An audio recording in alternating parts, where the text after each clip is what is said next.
Hare Krishna, muy buenas tardes. Muchas gracias por estar presentes para la clase del curso de Padapatma correspondiente a la última sección del capítulo 8 sobre las oraciones de la reina Kunti.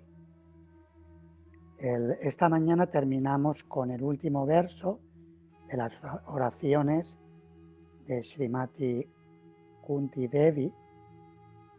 Can you follow a little bit? Yeah.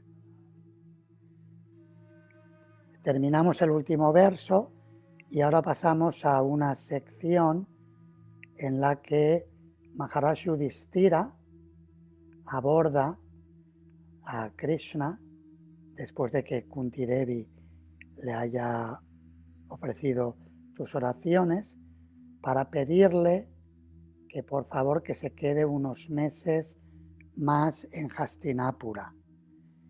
Y la sección explica cómo Maharaj Yudhishthira tenía una relación tan cercana, tan íntima con Krishna, como amigo, y también Krishna lo consideraba, era su primo mayor, tenía esa raza con él, y una relación muy, muy afectuosa, muy cariñosa, y parece que si bien Kunti Devi no llegó a convencerlo a la primera, pero cuando Maharaj Yudhishthira se acercó a Krishna, Krishna accedió a permanecer durante unos meses más en la ciudad de los Pándavas.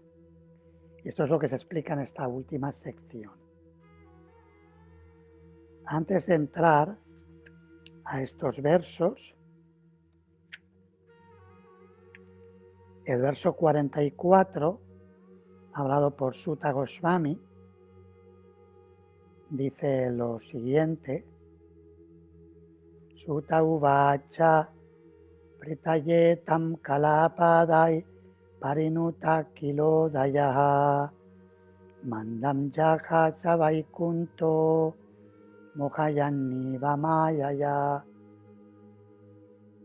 Sutta Goswami dijo: el Señor, oyendo así las oraciones de Kunti Devi, compuestas con palabras selectas para la glorificación de él, sonrió dulcemente. Esa sonrisa era tan hechicera como su poder místico. Significado: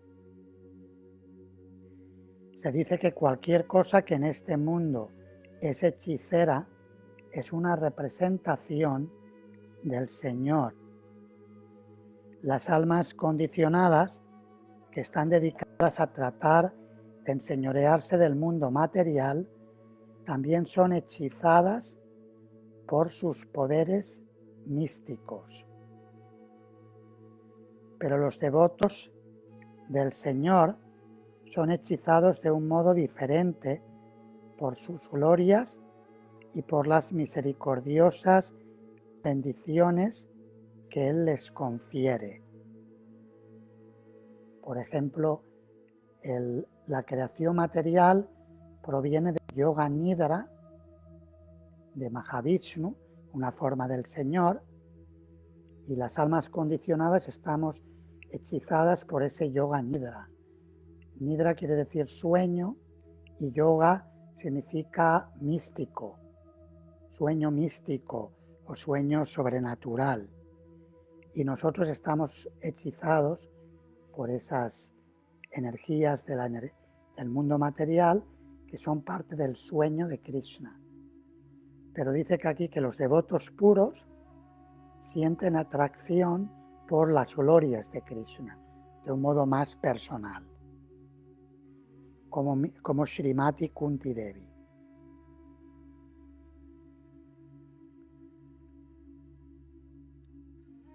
Su energía se exhibe de diferentes maneras, tal como la energía eléctrica actúa de múltiples formas.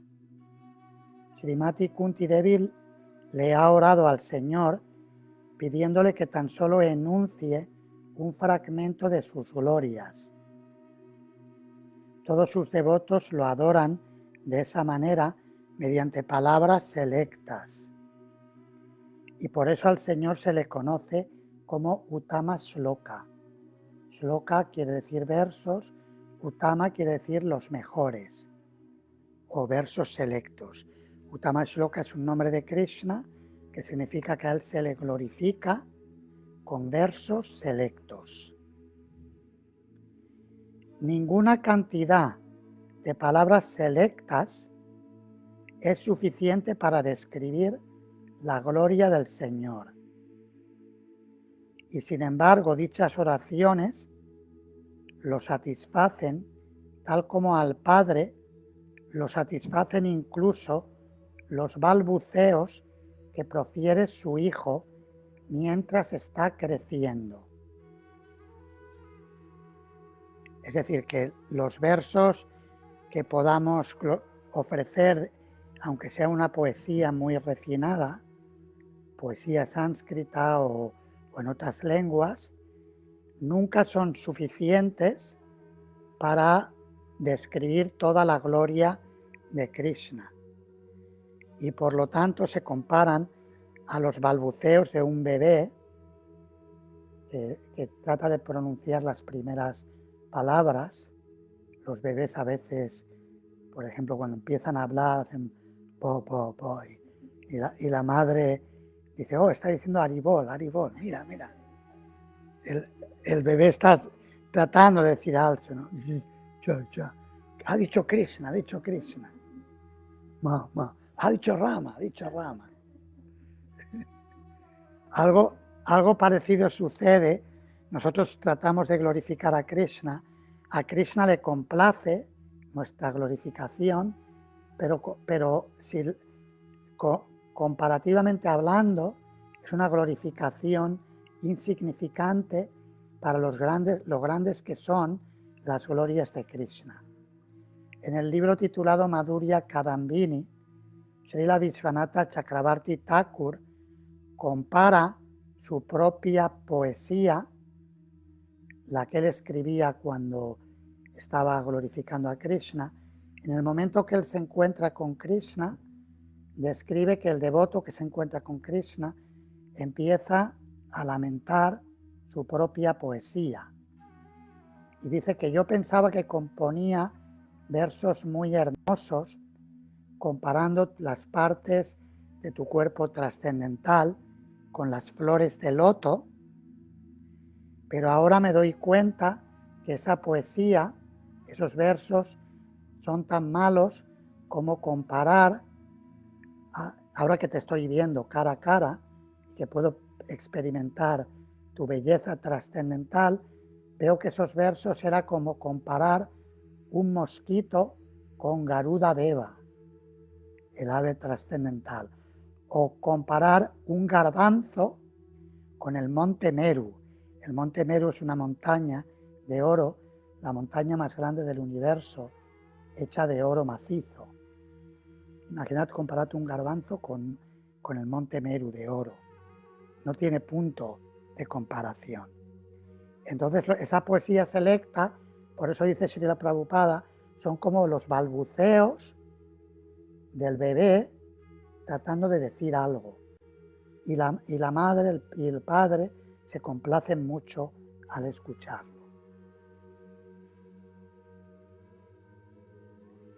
Y luego también Vishwanatha Chakravarti Thakur, en otro contexto, en otro enfoque, dice sobre este verso que también cuando habla aquí de esta ilusión, quiere decir que Krishna se queda confundido o encantado con el prema de sus devotos.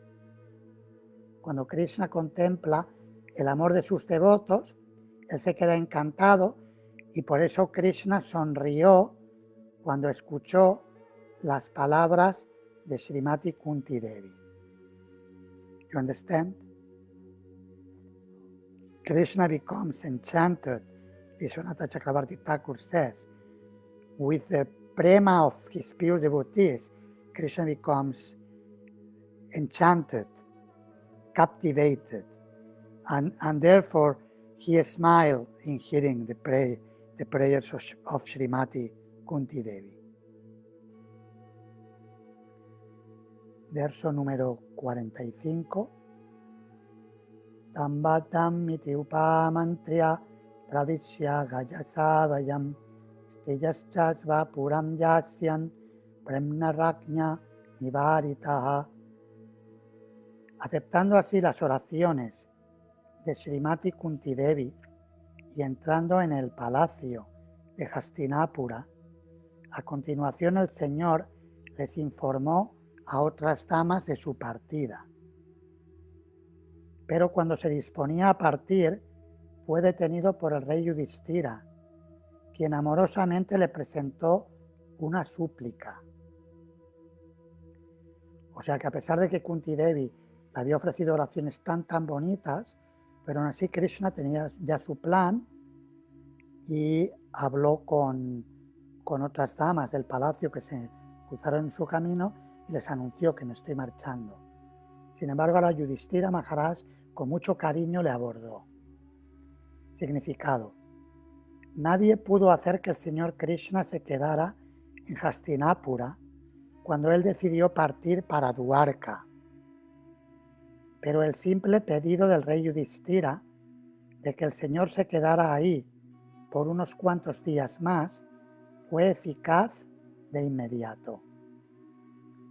Eso significa que el poder del rey Yudhishthira lo constituía el afecto amoroso, el cual el Señor no podía rechazar. Al Todopoderoso Dios lo conquista pues únicamente el servicio amoroso y nada más. Él es totalmente independiente en todos sus asuntos, pero de motu propio acepta obligaciones en virtud del afecto amoroso de sus devotos. También una implicación de este verso y comentario de Srila Prabhupada es que en las oraciones de Srimati Kunti Devi todavía había un cierto tono reverencial, que seguro que a Krishna le complace también, pero el amor puro, el tono reverencial muchas veces como que apaga un poco el amor puro, mientras que en el caso de Maharaj Yudhishthira, aunque también le tenía respeto, pero predominaba más esa cercanía, un afecto muy próximo a Krishna. Por eso dice que el afecto amoroso es lo que hizo que Krishna dijera, vale, me quedo. Sí se podría decir que Krishna también tuvo en cuenta las oraciones de otros devotos, pero claramente aquí Srila Prabhupada subraya que fue el pedido de Maharaj Yudhishthira y el amor de Yudhishthira Maharaj lo que le convenció. 46. Vyasadya Ishvareha Jnai Krishnenat Bhuta Karmana Prabodhito Pitiha Sair Nabudhyata Shucharpitaha. El rey Yudhishthira, que estaba muy acongojado, no pudo ser convencido a pesar de las instrucciones de grandes sabios encabezados por Vyasa y el propio Señor Krishna, el ejecutor de hazañas sobrehumanas, y a pesar de todo el testimonio de la historia. El significado. Ahora ya estos últimos versos ya enlazan con el próximo capítulo que describe la muerte de Bhishmadeva, el gran Mahayana y el patriarca de la familia Kurus Pándavas. Y lo que se explica es que en realidad ni siquiera el propio Krishna convenció a Maharaj Yudhishthira, porque él se sentía mortificado de que tanta gente había muerto en la batalla de Kurukshetra solamente para que él fuera coronado como emperador. y eso para él era muy duro. Tenía un gran pesar en su corazón y se sentía culpable. Y ni siquiera los sabios ni Krishna le convencieron. Claro, Krishna es Dios, podía haberlo hecho, pero Krishna quería dejarle la tarea a su gran devoto Bhishmadeva en el lecho de muerte, que es lo que veremos en el siguiente capítulo y comenzamos en la próxima semana. En el significado, Srila Prabhupada dice: el piadoso rey Yudhishthira estaba mortificado debido a la matanza en masa de seres humanos que ocurrió en la batalla de Kurukshetra, especialmente en el nombre de él. Duryodhana estaba en el trono y se estaba desenvolviendo bien en la administración y en un sentido no había necesidad de pelear. Pero haciéndole honor a la justicia, Yudhishthira había de reemplazarlo. Toda la camarilla política se centró alrededor de ese punto y todos los reyes y residentes del mundo entero se involucraron en esta pelea entre los hermanos rivales. El señor Krishna también estaba allí, del lado del rey Yudhishthira. En el Mahabharata Adi Parva 2.25 se dice que en los 18 días de la batalla de Kurukshetra murieron 640 millones de hombres y unos cientos de miles fueron declarados desaparecidos, prácticamente la mitad de la India, prácticamente hablando, según esta cifra. Hay otro contexto que se habla de las Akshauhinis y parece que no eran tantos, pero hay varias. Una vez estuvimos investigando sobre este significado y consultando con Hridayananda Goswami Maharaj, porque en el Mahabharata habla de 18 Akshauhinis y cuando empiezas a contar el número de hombres no suma tanto. Lo que nos hizo concluir es que seguramente Srila Prabhupada sacó esto de un comentario de alguna charya anterior. No he tenido tiempo, dejadme ver un segundito. Yo tengo aquí el comentario de Vishwanatha Chakravarti Thakur. Vamos a ver si ahí pone algo sobre este tema.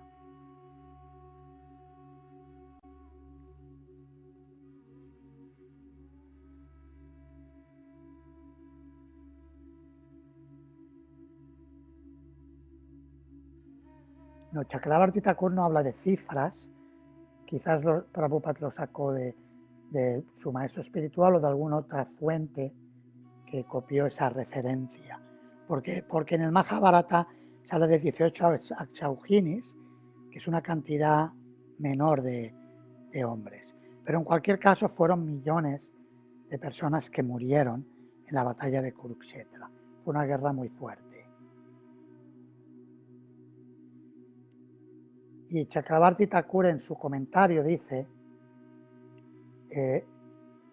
que como yo no voy a permanecer aquí, yo voy a hacer que mi devoto Bhishma se sienta feliz estando presente junto con mis seguidores ante él, puesto que él no quiere morir sin verme al final y su muerte se está aproximando. Yo voy a hacer que él instruya al Yudhishthira para poder propagar sus glorias ante el mundo entero. Este verso, dice Chakravarti Thakur, se refiere a la voluntad del Señor.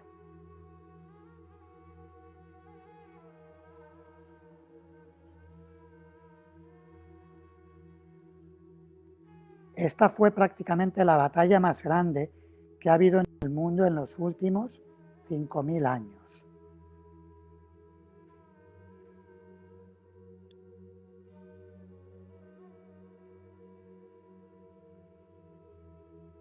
Srila Prabhupada en el siguiente párrafo explica que Krishna está en el corazón de todos como el Paramatma y que como el Paramatma, él hizo que ni los sabios encabezados por el propio Vyasadeva, el autor de los Vedas, ni él mismo, la personalidad de Dios, pudieran convencer a Maharaj Yudhishthira, porque quería que Bhishmadeva fuera el que lo tranquilizara, que eso, como decíamos, lo veremos al principio del siguiente capítulo.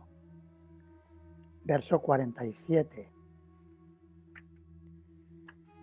Aharaja dharma sutash chintayan suridam vadam prakritenatmana vipra sneha moha vasham gataha. El rey Yudhishthira, el hijo de Dharma, estaba acongojado, tal como un hombre materialista ordinario. Oh sabios, engañado así por el afecto, él comenzó a hablar.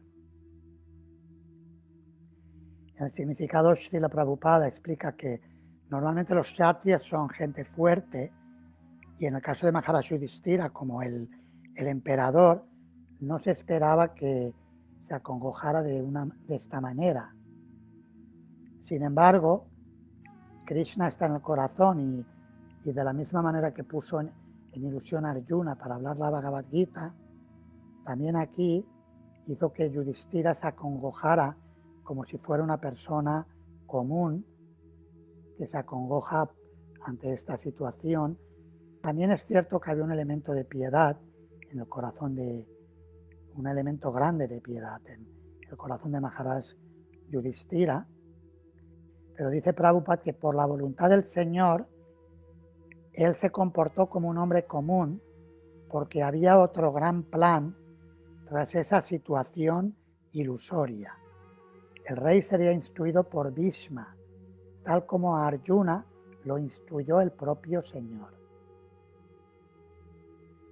Es decir, que también en las vidas de los devotos, como dice la Bhagavad Gita en el capítulo 9, Mahatmanastumam Partha Devim Prakriti Mashrita, que las grandes almas han tomado refugio en la energía divina de Krishna y la energía divina de Krishna les inspira a actuar y a veces también los puede confundir porque Krishna tiene un plan que llevar a cabo y parte de ese plan es que algunos de sus devotos queridos, incluso asociados del calibre de Maharaj Yudhishthira, se confundan para poder complacer a otro devoto, en este caso a Bhishmadeva.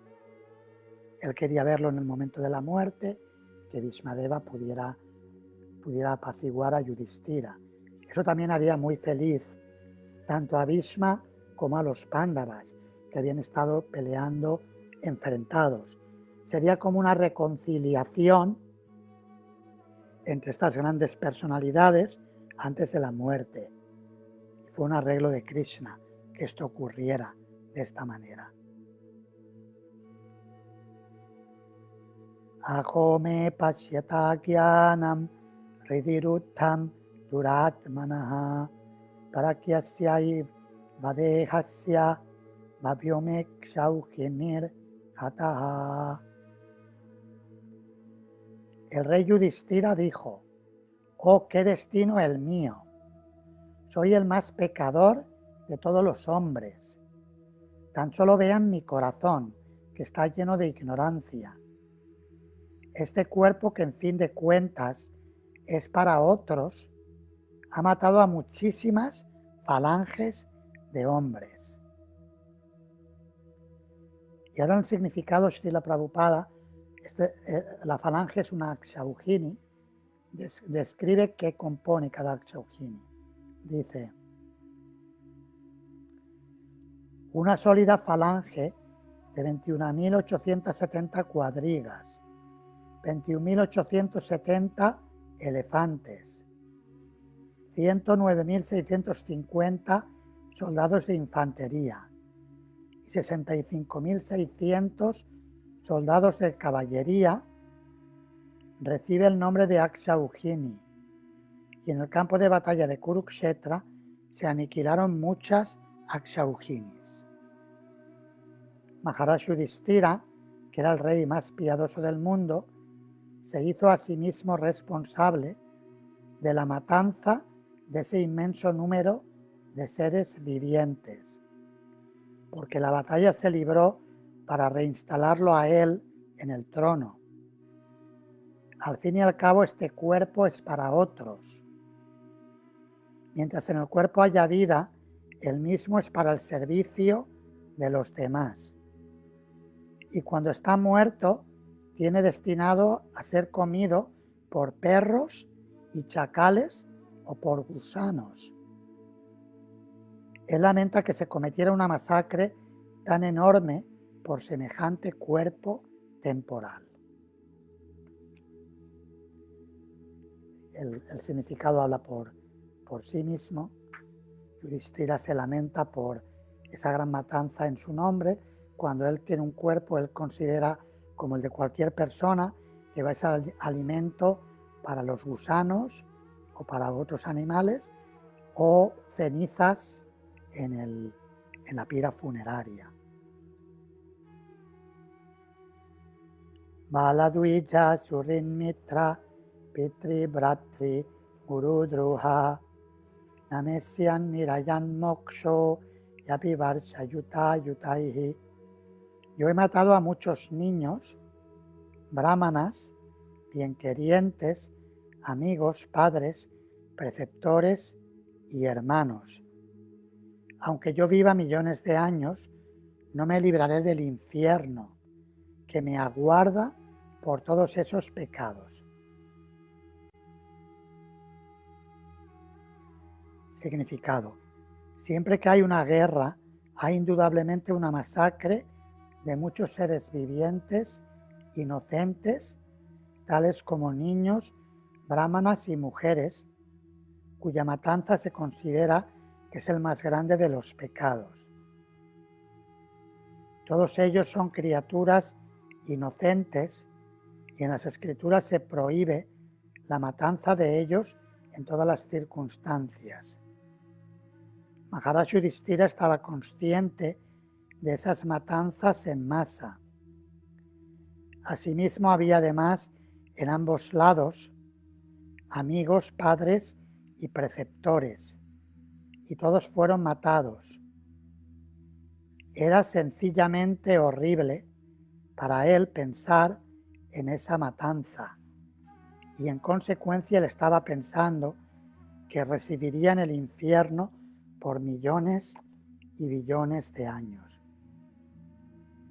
Es un hecho que en las guerras de la época de Maharaj Yudhishthira, generalmente solamente los guerreros, los kshatriyas, iban al campo de batalla. No obstante, el hecho es que a veces puede ocurrir de una forma colateral. Existen muertos que pueden ocurrir de una forma colateral, a veces sin querer. Por ejemplo, está el hecho cuando Ashvatthama mató a los 5 hijos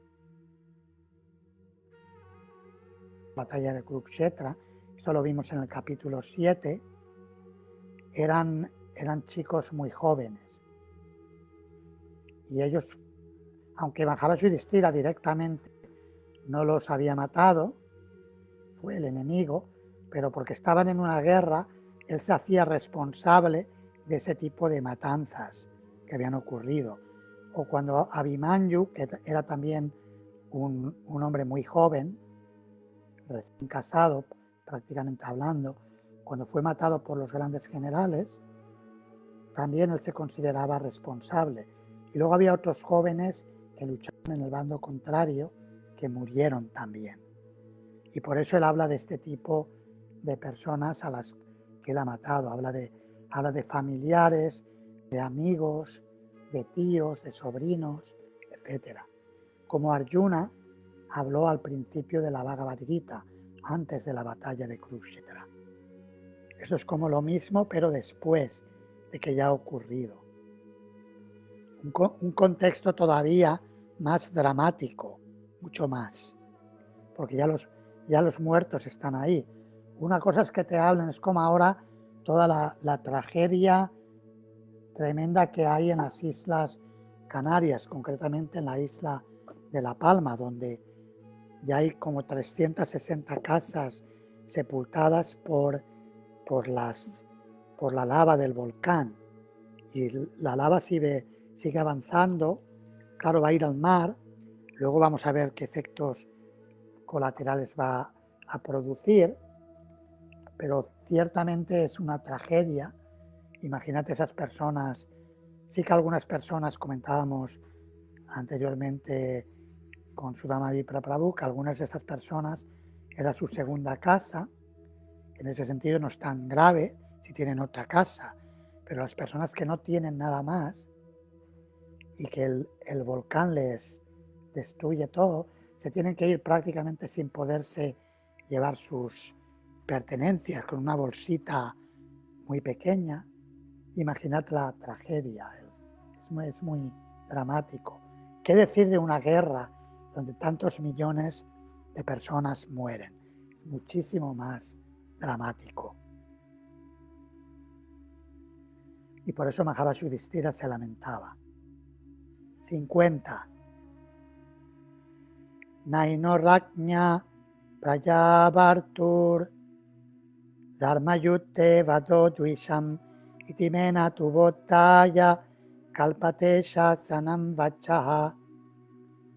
Un rey que está dedicado a mantener a sus ciudadanos y mata por la causa justa, no incurre en pecado. Pero a mí no se me puede aplicar ese precepto. Significado. Maharaj Yudhishthira pensó que aunque en realidad él no estaba involucrado en la administración del reino, la cual Duryodhana estaba desempeñando bien y sin perjuicios para los ciudadanos, no obstante había causado la matanza de muchísimos seres vivientes únicamente en aras de su propia obtención del reino de manos de Duryodhana. La matanza no se cometió en el transcurso de la administración, sino para engrandecimiento personal, y en consecuencia se consideró responsable de todos los pecados. Así es como pensaba Maharaj Yudhishthira de sí mismo. Otros no pensaban igual, porque se sabían de la nobleza y el buen corazón de Maharaj Yudhishthira, que no lo hizo por él mismo, lo hizo por dharma, por deber. Pero él era tan noble, tan bueno, que pensaba de esta manera. Normalmente los tiranos, que sí que causan matanzas para su propio engrandecimiento, piensan al revés, piensan que no lo han hecho por el bien del mundo. 51. Strinam matta tavandunam drojoyosa fijotitaha karma virgrihamehi yair naham kalpo vyapogitum. Yo he matado a muchos amigos de mujeres y he provocado con ello enemistad, hasta tal punto que no es posible repararlo por medio de obras de beneficencia material.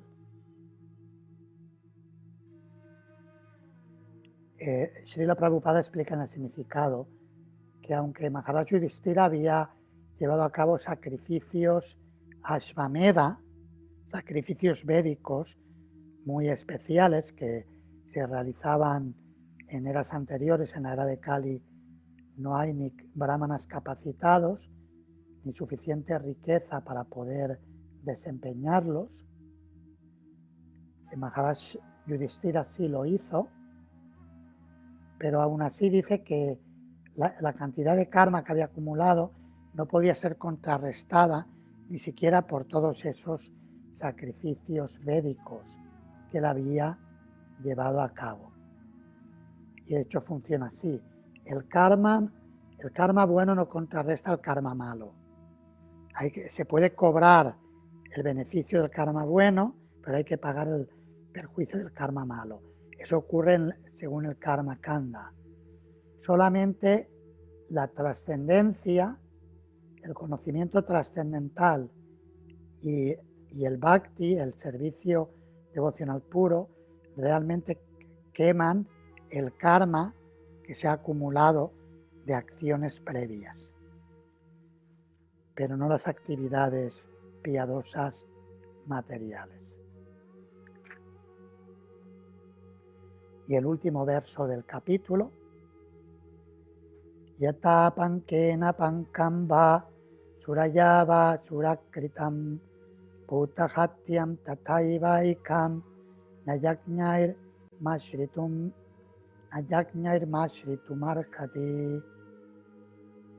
Así como no es posible filtrar agua enlodada a través del lodo, ni purificar con vino una vasija manchada de vino, asimismo no es posible, mediante el sacrificio de animales, contar esperanza de hombres. Y esto de nuevo lo dice en base a los sacrificios Ashvamedha que él llevó a cabo. Sacrificio de caballo, también se hacían sacrificios de toros o vacas viejos. A los animales se les revivía por el canto de los mantras, se les daba una vida renovada por el poder del canto de los brahmanas. Por eso están prohibidos en Kali Yuga, porque no hay brahmanas capaces de llevar a cabo ese tipo de yagyas. Pero lo que dice Maharaj Yudhishthira es que con violencia no se puede contrarrestar las reacciones kármicas que provienen de la violencia. Y así termina el capítulo, termina en este punto dramático con un pesar intenso de Maharaj Yudhishthira, que nos lleva al siguiente capítulo, capítulo 9, titulado La muerte de Bhishmadeva en presencia del Señor Krishna, que comentaremos la próxima semana. La lectura de versos para la próxima semana sería desde el verso 1 hasta el verso 33 del capítulo 9. Estamos más o menos son 35 páginas. 35 páginas, bueno, es una semanita para leerlo, más o menos da para ello. Leyendo un poquito cada día.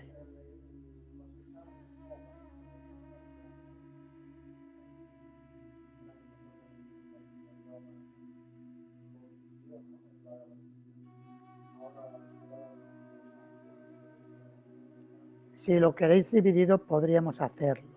Si preferís que hagamos, por ejemplo, la mitad del primer canto, hasta el capítulo 10, por ejemplo, y dar el examen a libro cerrado, esos 10 capítulos se puede hacer. Como prefieras. O si preferís el canto entero, se puede hacer de las dos maneras. Lo que preferáis.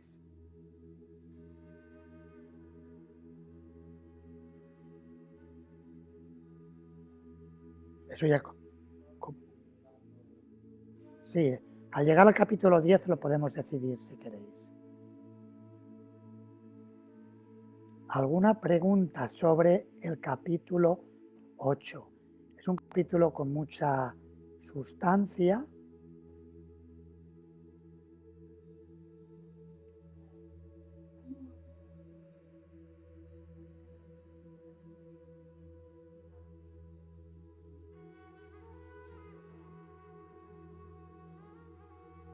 Uh-huh.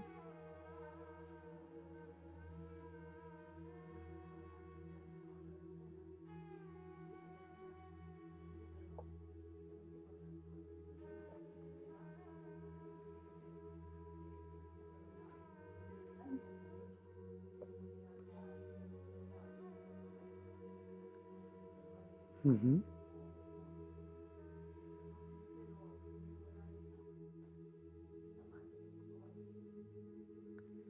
Sí, repito la pregunta para los que están online. Bhakti Rosa pregunta Dice que Maharaj Yudhishthira decía que el perdón es la mejor virtud del hombre y que si una persona perdona a otra que le pide perdón, que dice que hasta qué punto, porque el daño está hecho, hasta qué punto queda borrado. Sí, a veces eso ocurre, a veces cuando ofendemos a alguien puede que esa persona perdone, pero si la ofensa es muy grave, la naturaleza material o Krishna, cuando se trata de grandes almas, puede que no perdonen y que hagan pagar la reacción kármica. Pero desde luego que la persona que perdona, si es muy, muy virtuosa, muy, muy noble y está haciendo mucho bien. Y a veces esa compasión de la persona puede liberar al ofensor. Pero siempre existe esa posibilidad de que todavía tenga que pagar algo por haber cometido esa ofensa grave.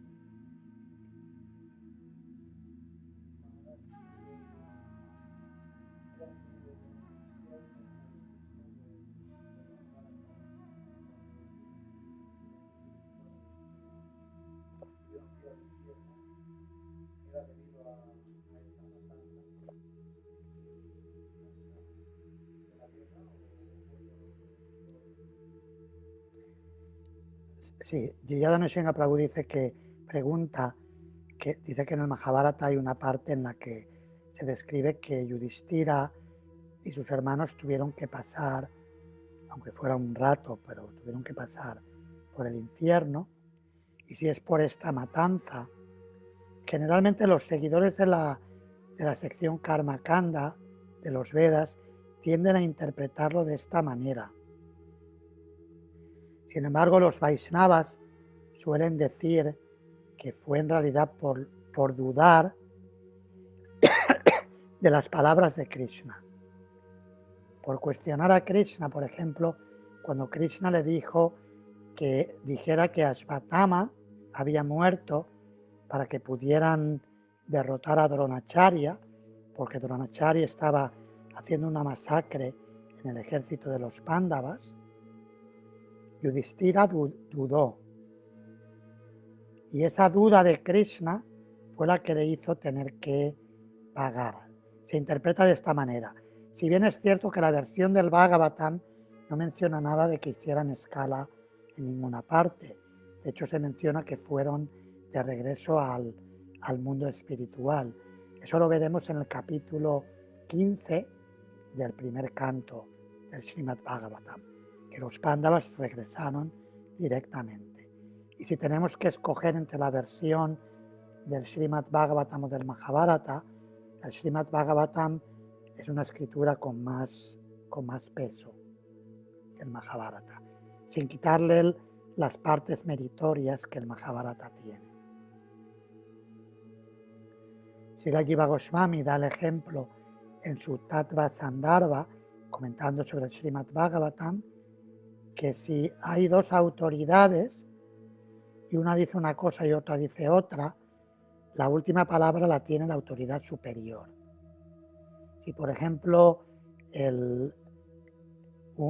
un gobernador de una región dice una cosa, pero el rey o el emperador o el presidente del país dice otra, tiene más peso la autoridad mayor, la autoridad superior.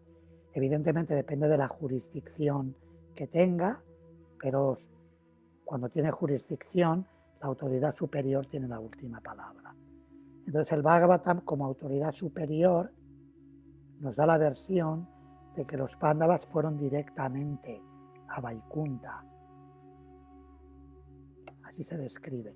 Lo veremos en el capítulo 15.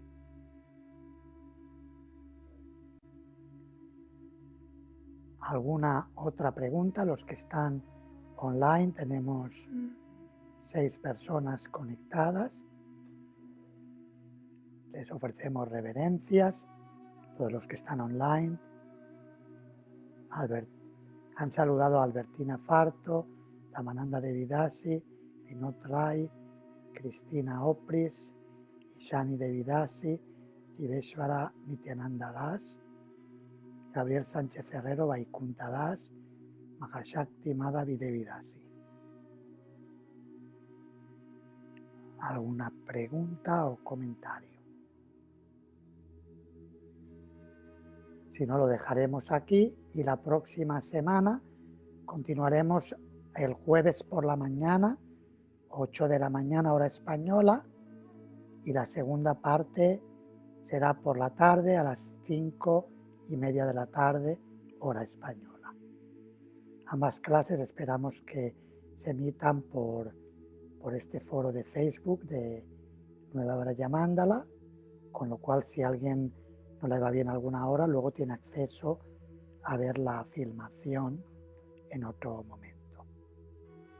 Muchas gracias, Hare Krishna, toda gloria a Srila Prabhupada y al Srimad Bhagavatam. Hari Hari Bol.